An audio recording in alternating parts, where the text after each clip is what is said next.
जाना चाहते हैं तो इन्फोसिस एक अच्छा विकल्प हो सकता है, आप उसको भी देख सकते हैं और इसके नंबर्स भी हैं या फिर सबके नंबर्स, इनफैक्ट हैप्पीस्ट फ्रेंड के भी नंबर आएंगे तो आप उसको भी देख लीजिए। अगर कुछ फेरबदल होता है तो शायद रणनीति बदली जा सकती है, लेकिन अभी के लिए एक विकल्प आपके सामने टीसीएस इन्फोसिस जैसे भी रखे गए हैं। अब हम प्रवीण शर्मा जी से बातचीत करेंगे जो कि गुड़गांव से मौजूद है हमारे साथ। शर्मा साहब नमस्कार, सवाल पूछिए। सर मेरे पास अपोलो हॉस्पिटल है सर, 1000 शेयर। किस भाव पे?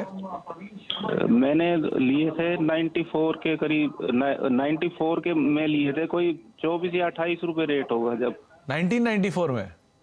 हाँ। बहुत बढ़िया है, बहुत बढ़िया शर्मा साहब। तो आप ऑलमोस्ट फ्री में बैठे हैं, आपके सारे शेयर तो फ्री के ही हैं, तो 1000 शेयर हैं एक अच्छे क्वांटम में।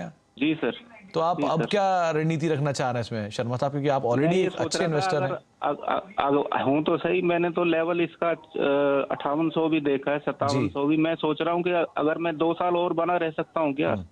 अच्छा शर्मा सर, क्योंकि आप एक बढ़िया इन्वेस्टर हैं तो मैं आपसे एक चीज पूछना चाहूंगा कि इतने सालों में इतने बार आपने ऊपर के लेवल देखे, फिर नीचे के लेवल देखे, फिर ऊपर के लेवल देखे, फिर नीचे के लेवल देखे, आपने बेचने का विचार नहीं बनाया कभी?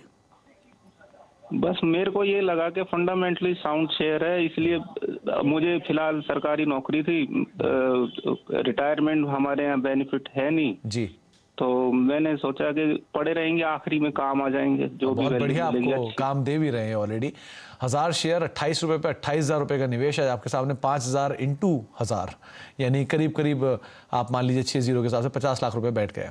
तो रवि सर, एक बढ़िया रिटर्न, बढ़िया पोर्टफोलियो बिल्ड हो चुका है। क्वालिटी में ऑब्वियसली बात है, कोई दिक्कत नहीं है। 72 हॉस्पिटल, देश की सबसे बड़ी हॉस्पिटल चेन की कंपनी है। अगर ये 20 शेयर भी बेच देंगे या 30 शेयर भी बेच देंगे तो इनकी कॉस्ट निकल आएगी। क्या करना चाहिए इन्हें अब?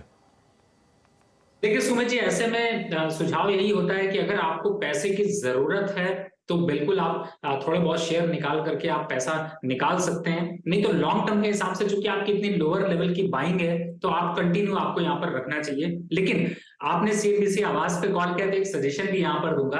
आपके पास 1000 शेयर हैं तो आप एक काम कर सकते हैं कि आप थोड़ी सी दूसरी ट्रेन की भी सवारी करना शुरू कर दीजिए, यानी कि आप दूसरे स्टॉक्स को भी इससे थोड़े से शेयर का मुनाफा कर लीजिए। 100 शेयर आप चाहे तो बेच दीजिए और 100 शेयर का मुनाफा, चूंकि आपकी रिटायरमेंट की प्लानिंग कर रहे हैं तो मुझे लगता है कि आपको आरईसी को थोड़ा सा फोकस करना चाहिए, क्योंकि वो स्टॉक इस समय अच्छा भी चल रहा है और साथ ही 15% 14% का डिविडेंड यील्ड है। तो स्टॉक भरे पड़ा रहे लेकिन आपको डिविडेंड यील्ड का भी गेन यहाँ पर मिलेगा। तो मुझे लगता है कि आप वहां पर थोड़े से शेयर का स्विच कर लीजिए तो आपको ज्यादा फायदा होगा और एक फिक्स्ड आपको इनकम यहाँ पर बनेगी जो कि एफडी से ऊपर है। तो और बाकी अपोलो टायर से आप अपोलो हॉस्पिटल से तो आप बिल्कुल आप कंटिन्यू रखिए, अगर जरूरत है तभी आप मुनाफा वसूली करें।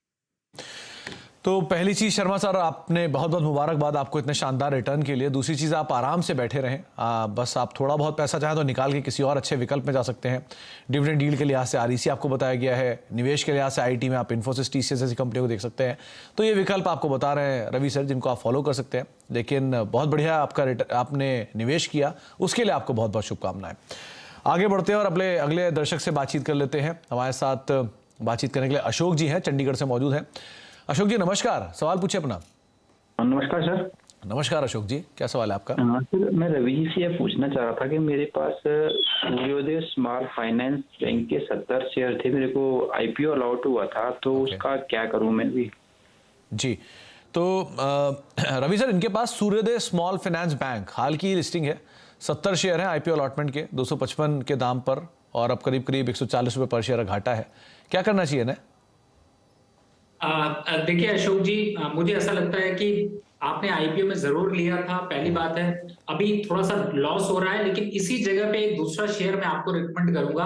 आप बैंक ऑफ बड़ौदा को अपने पोर्टफोलियो में शामिल करिए और इस स्टॉक से एक बार को एग्जिट कर जाइए। आपका लॉस भी रिकवर हो जाएगा और आपको अच्छे प्रॉफिट भी आ जाएंगे। तो पैनिक डरने की कोई जरूरत नहीं है। बैंक ऑफ बड़ौदा आपका 230 240 के लक्ष्य दिखा सकता है, चार्ट पे ज्यादा स्ट्रांग है, फंडामेंटल ज्यादा स्ट्रांग है। तो मुझे लगता है कि अगर आप इसको करें, इस स्ट्रैटेजी को इस्तेमाल करेंगे तो आप प्रॉफिट में आ जाएंगे और आपको मेरे हिसाब से एक बार इस स्टॉक से निकल के ये करना चाहिए।